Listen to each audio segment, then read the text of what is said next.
We'll start afresh.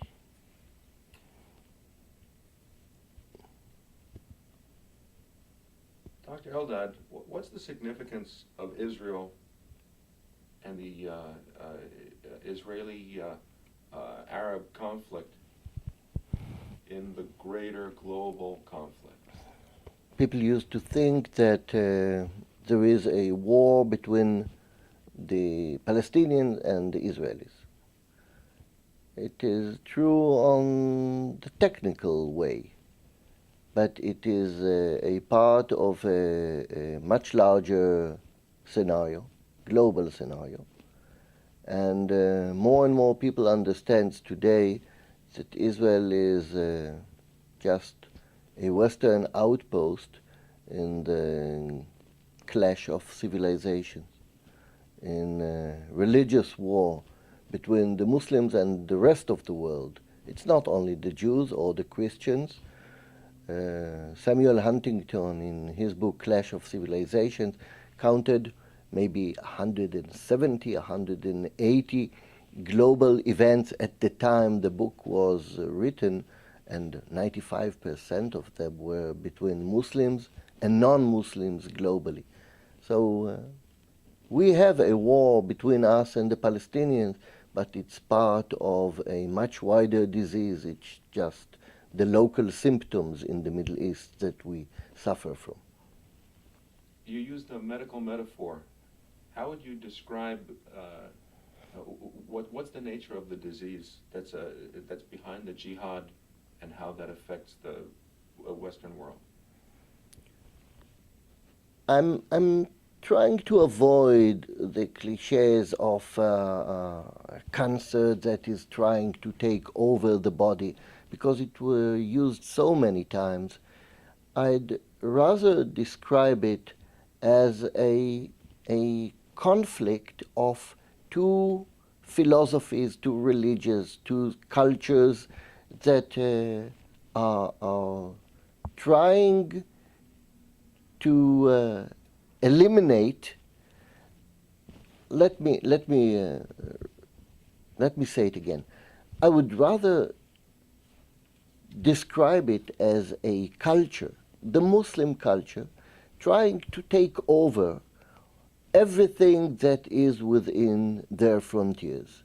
And once they do it, they push forward their frontier.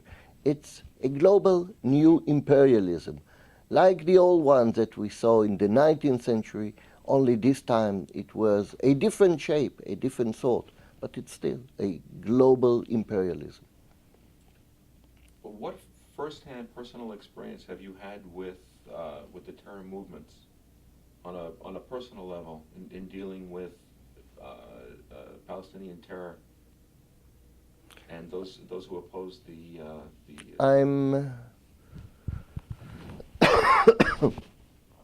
I'm a plastic surgeon by training, and my specialty in plastic surgery is the treatment of burns.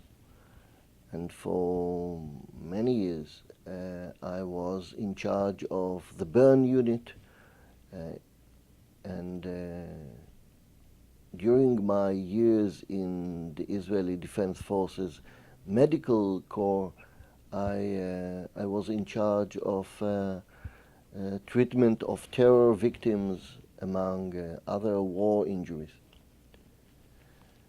And I was the head of plastic surgery in Hadassah in Kerem, Jerusalem University Hospitals during the year of the Second Intifada, mainly in its peak between the year 2000 and 2003. And I had to treat about 3,000 terror victims that arrived in our hospital from the streets of Jerusalem, from buses, from coffee shops, but also from anywhere else in the country, because there were times that casualties were evacuated from the scene and sent to all the hospitals in Israel because it was overcrowded in the hospital nearby. And from time to time I had the opportunity to treat the terrorists themselves. Sometimes there were unlucky suicide bombers that weren't killed, either because they were hit and injured before they were able to blow themselves, or that something was fault with the explosives and it only partially took, and they weren't killed. And it is an abnormal scenario to treat the terrorist and its victims side by side in the same room, in the emergency room or in the department. It's mainly difficult for the victims to see that the one who tried to kill them is lying just next to them and getting treated. And for some families it was really impossible. They hate it. But doctors behave in such situation in abnormal way. I mean, the normal instinct would be to kill this terrorist, and I guess that if I would see him in the street walking with his backpack or belt, and I would know that he's the terrorist, I would take my gun and kill him. Once he is a patient of mine, I would treat him. I would fight to save his life. That's abnormality, but it's not the only abnormality of our life in Israel. It's an extreme situation, and sometimes extreme situations call for abnormal behavior. This is only one of the examples of such an abnormal behavior. And there was not only this abnormal behavior of the medical teams that treated those who came and wanted to kill them and their families. It wasn't accepted as a normal behavior by the terrorists themselves. There was one about 40 years old accountant from Lebanon, not one of these prototype of young, miserable, nothing to lose fanatics. He has family, has a job, and he came from Lebanon with false certificate and a suitcase loaded with explosives.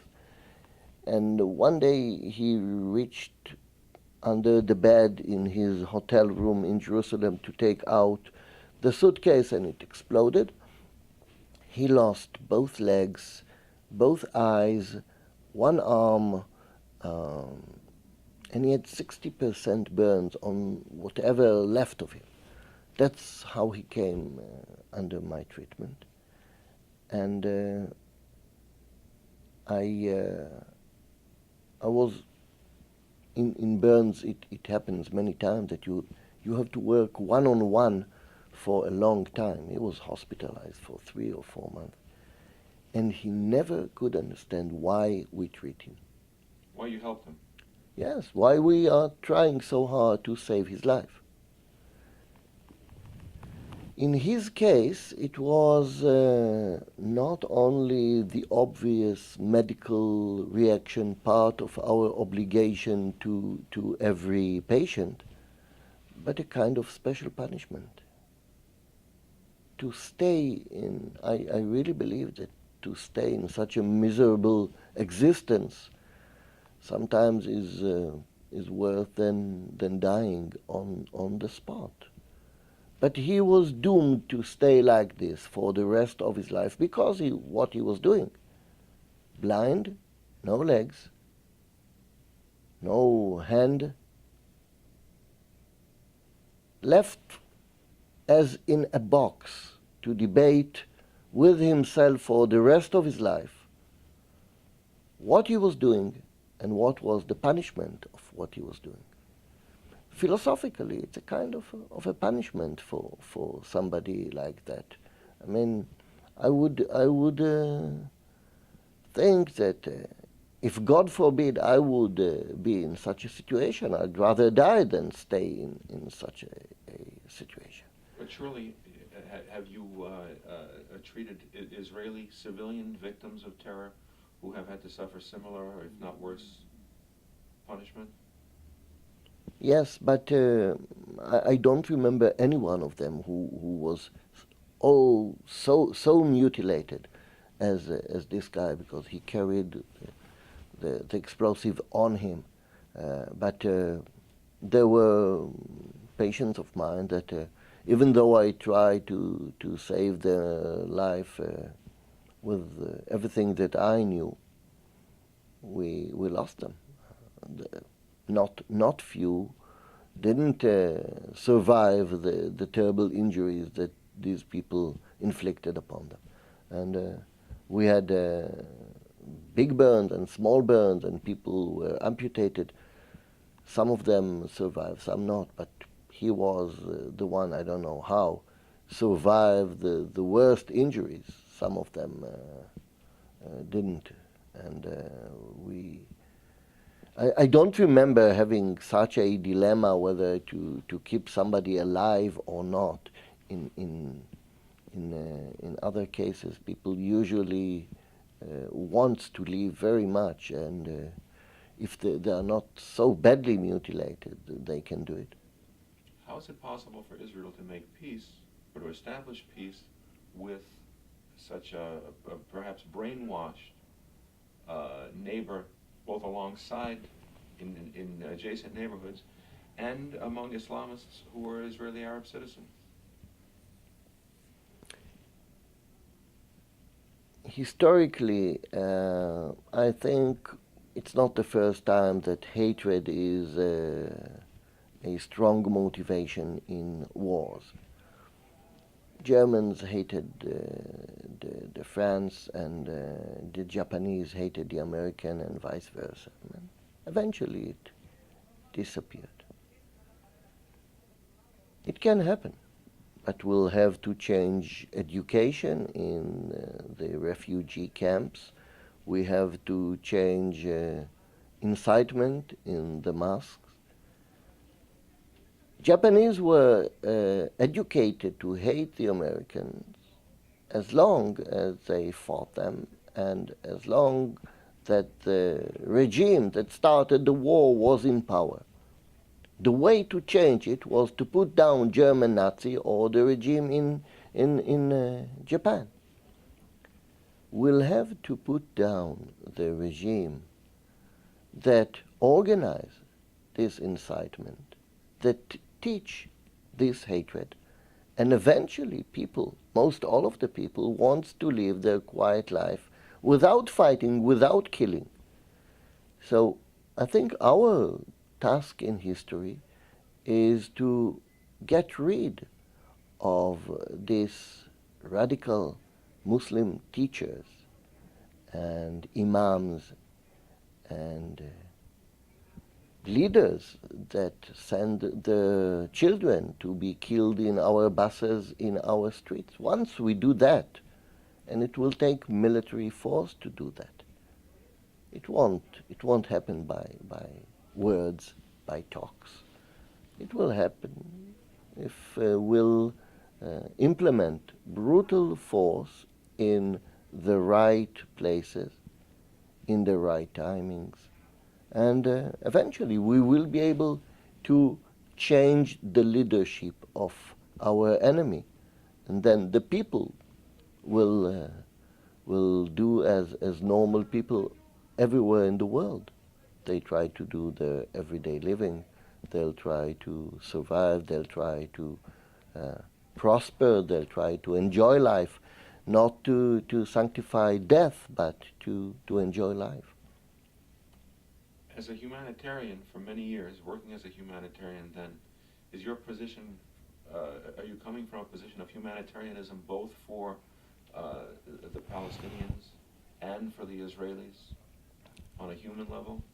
I'm not raising the flag of humanitarian. I am a Jewish citizen of Israel, who wants my nation to survive, who want my culture to prosper. Unfortunately, to do that, I have to fight. But I'm a human being and I'm a physician and I respect life and I will fight for other people's life, my friends as my enemies. I will not raise the flag of global humanitarian efforts because this is not the flag that I raise on an everyday basis. I'm not fighting for these, but I take it as part of my nature. When I fight my enemies, I'm still a human being. When I fight my enemies in the battlefield, in politics, in the Middle East, or against the global terrorism, I will use all the humanitarian tools that I have because I'm convinced that they are so much better than any other tools. I am convinced that the way to solve the conflict in the Middle East will be by a large-scale resettlement of refugees. The Palestinian refugees are the only population of refugees that exist in the poor statehood for the last 60 years. All other refugees in the world were resettled in their new places. The world kept the Palestinian refugees in appalling condition for 60 years, paying maybe $100 billion to keep them in refugee camps, to let the imams teach them hatred and incitement, gave them medications, gave them food, gave them education, only to keep them there. Half this amount of money would be enough to give them normal life, to resettle them in Jordan or in Egypt or anywhere else in the world. But because the world took the Palestinian point that they want the refugees back in Israel, and until they are back in Israel, they are to be kept in their camps.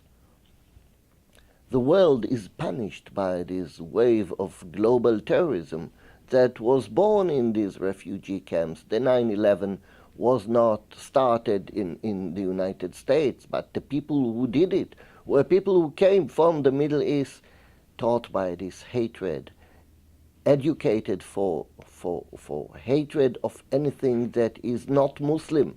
Everything that is not Muslim is to be killed because it's unsacred. Once you solve the problem of the refugees, you have a good start of solving the local conflict. I'm not saying that we will be able to solve the problem of the global jihad, but you have, fighting the global jihad, you must reduce the local friction in any site that it is erupted. And in the Middle East, the local site, if you wish, the local inflammation that must be cured is the problem of the refugees. That's where I use my humanitarian values to solve a problem and for the long run reduce the friction and eventually get peace in the Middle East. Are you suggesting that the Muslim peoples are victims themselves of tyrants and tyranny and dictators and religious exploitation? Yes, it's very easy to see it. If you run a survey in Gaza Strip today, you'll find that most all of the people hates Israel and hates the Jews and hates the American, but also are longing for the time that Israel was in power and they could run normal life, even though they were, so quote, under occupation. Right now they have their independence, no No Israelis are seen in the streets of Gaza, but they kill each other. And they have no hope, no future, no food. They spend all their efforts in fighting each other. I mean, in many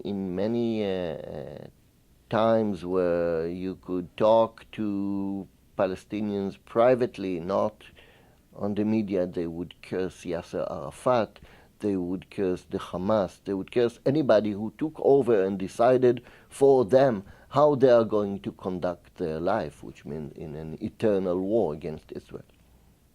So what would the idea of Palestinian sovereignty and the idea of a Palestinian state, what kind of a state would that be, both towards its own citizens and then as a neighbor against Israel?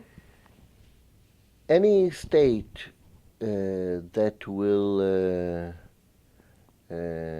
be located west to the Jordan River is an irredenta that will try to take over Israel. All the leaders of Israel knew that an independent Palestinian state west to the Jordan River is an existential threat to a Jewish state in Israel. And it didn't change. The only thing that changed was that in some point in history, we had short-sighted leaders who believed that they can tame the terrorists and make them our friends. They didn't understand anything, not in Islam, not in history, nothing. The people who created the Oslo Agreement, Yitzhak Rabin, Shimon Peres, Yossi Beilin, do not understand anything in these issues. They thought that if they will bring the terrorists home, they will give them a state or a semi-state, they would become friends and would live side by side with us. I think most all of the Israelis nowadays waken up and saw that the paradigm of the two-state solution, Israel and Palestine, west to the Jordan River, living side by side, is no longer valid.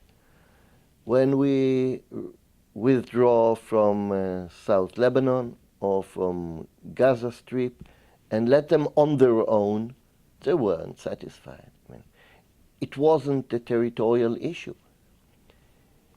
Rabin and Peres and those who thought that the division of the land and giving a Palestinian independent state and Judea and Samaria and Gaza will solve the problem misdiagnosed the disease. The problem weren't the borders.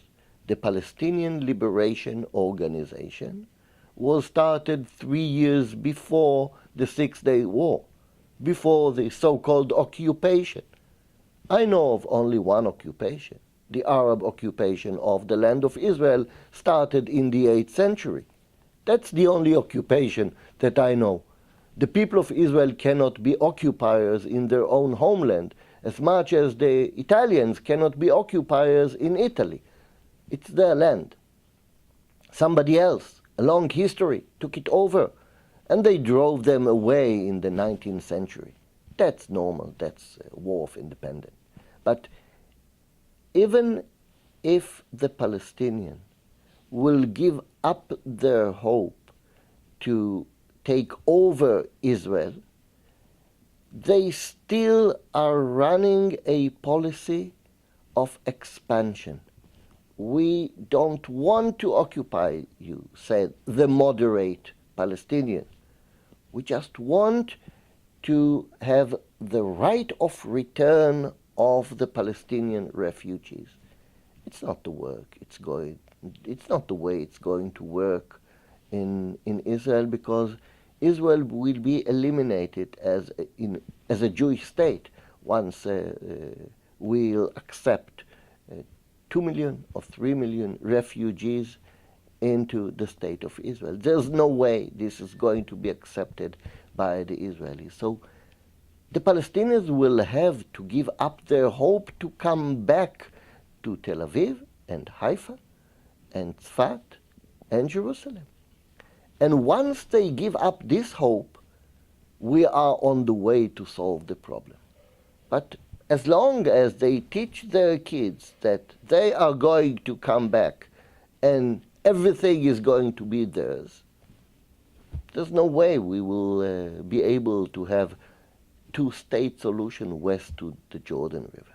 There is a two-state solution, but that's on both sides of the Jordan River. Jordan is Palestine. 3/4 of the Jewish homeland were torn apart from our promised British mandate in 1922 and given to the Arabs as the Transjordan. And this is already the division of the land of Israel to two states.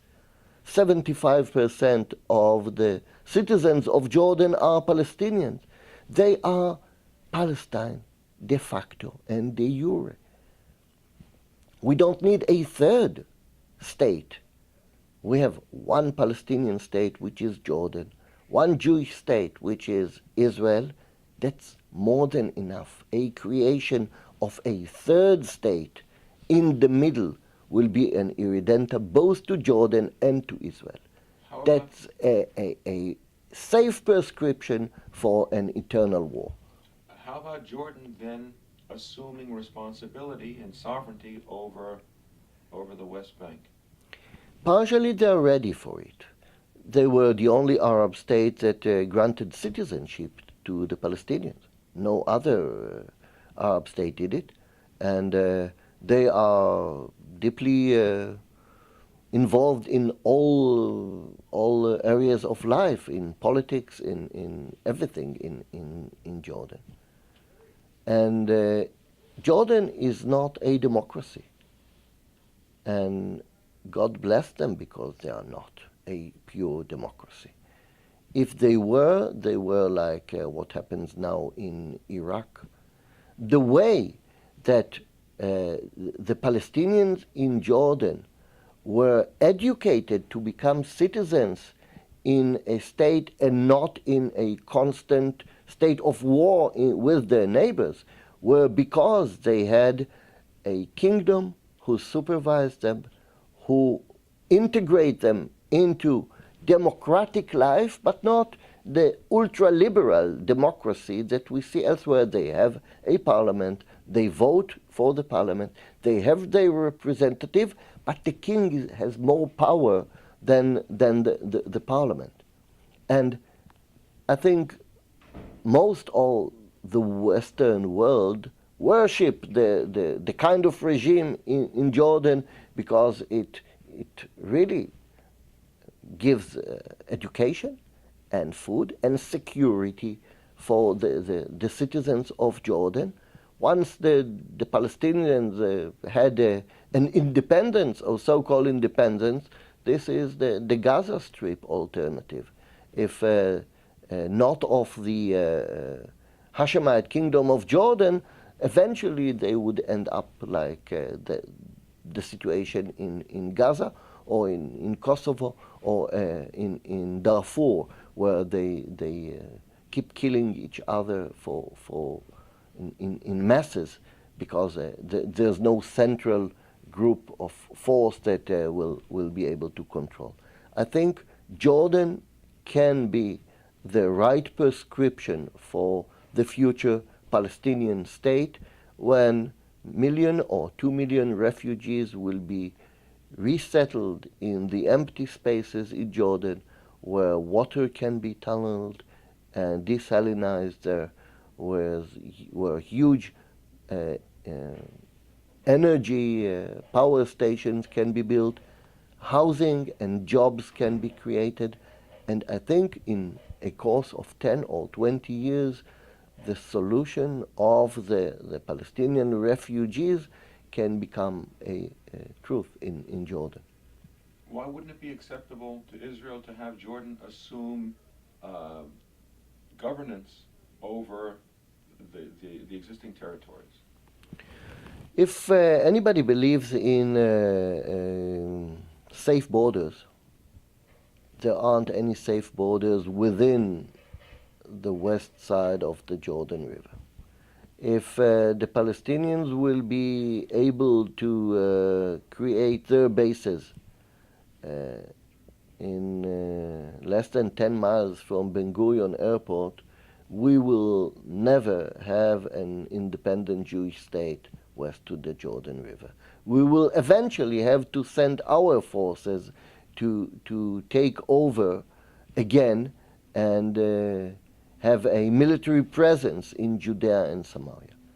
I believe that Judea and Samaria are the heartland of Israel, and we, if the Jewish people have a right to live in Tel Aviv, we have all the right in the world to live in Hebron and in Bethlehem and in Nablus and in Shiloh, where our first temple stood. This is our homeland. We are, or we have the right to live there and stay there. The only way to make it safe for both sides to exist in the land of Israel is when we have the security and the military responsibility of this area. I wouldn't trust for the long run any Arab state to have a power on my main homeland at the heartland of Israel. Jordan is doing fine, but in the Middle East these regimes are not very stable, and if a Hamas will take over the state of Jordan, I don't want to see a Hamas independent state 10 miles away from Tel Aviv. On a political basis, you have been following the Iranian president very carefully over the last year, some of his statements. And Ahmadinejad claims the destruction of Israel is close, he said recently. Why aren't Israelis taking him seriously and establishing a more of a deterrent or even preemptive existential position? Because we have bad leaders. Because we have the wrong leaders. And this was proven time and again in Lebanon, in Gaza, in internal affairs. They are not only corrupt, they're almost good for nothing. They cannot run the simplest decision and execute it. Not only political execution. Everyday life is not performed. And they took the wrong policy about Iran. They said it's not Israel problem, it's the whole world problem. That's a mistake. Because once a problem is a whole world problem, it's nobody's problem.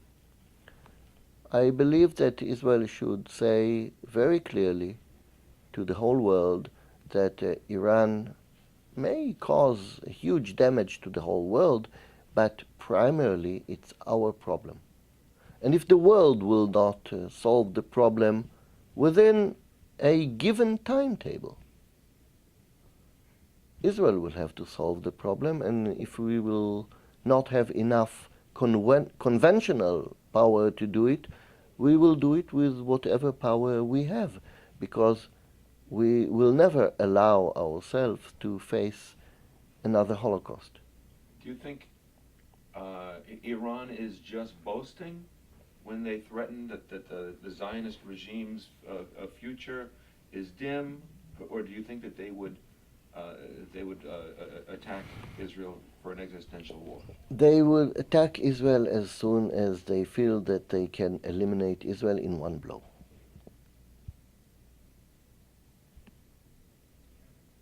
And to the extent that the U.S. is now, as you predicted when we spoke last year, the U.S.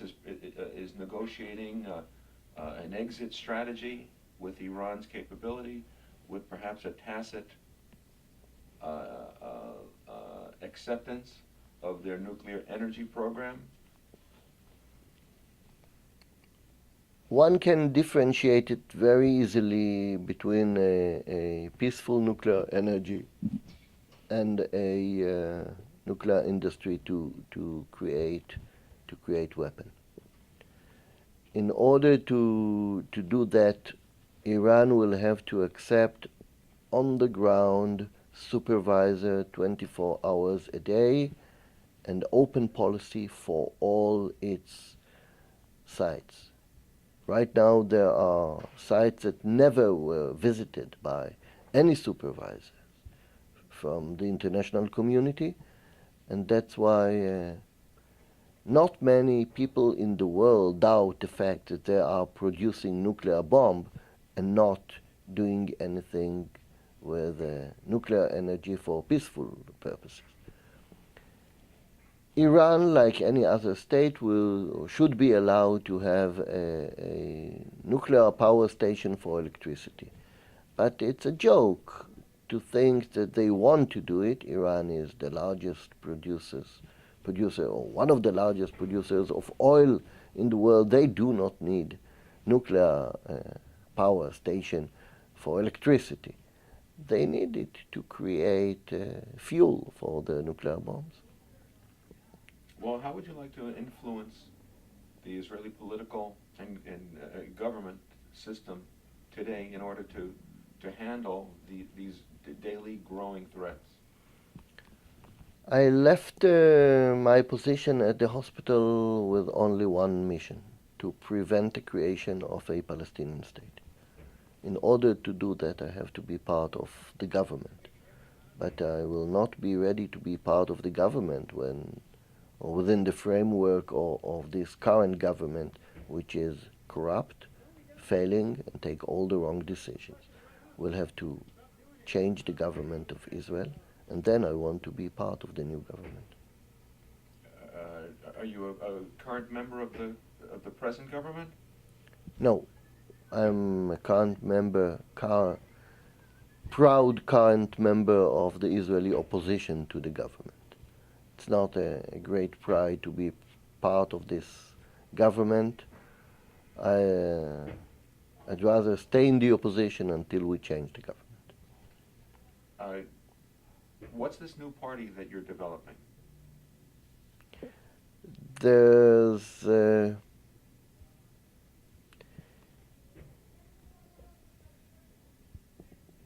the political map in Israel is very complicated, especially for Americans that are used to two-party set of the politics. The national camp in Israel, or the right-wing camp, is divided to several sub-divisions, some of them religious, some of them non-religious, some of them more to the center, some of them are characterized by involvement of newcomers from Russia, basically. Looking at the political map in Israel, we need a non-religious party or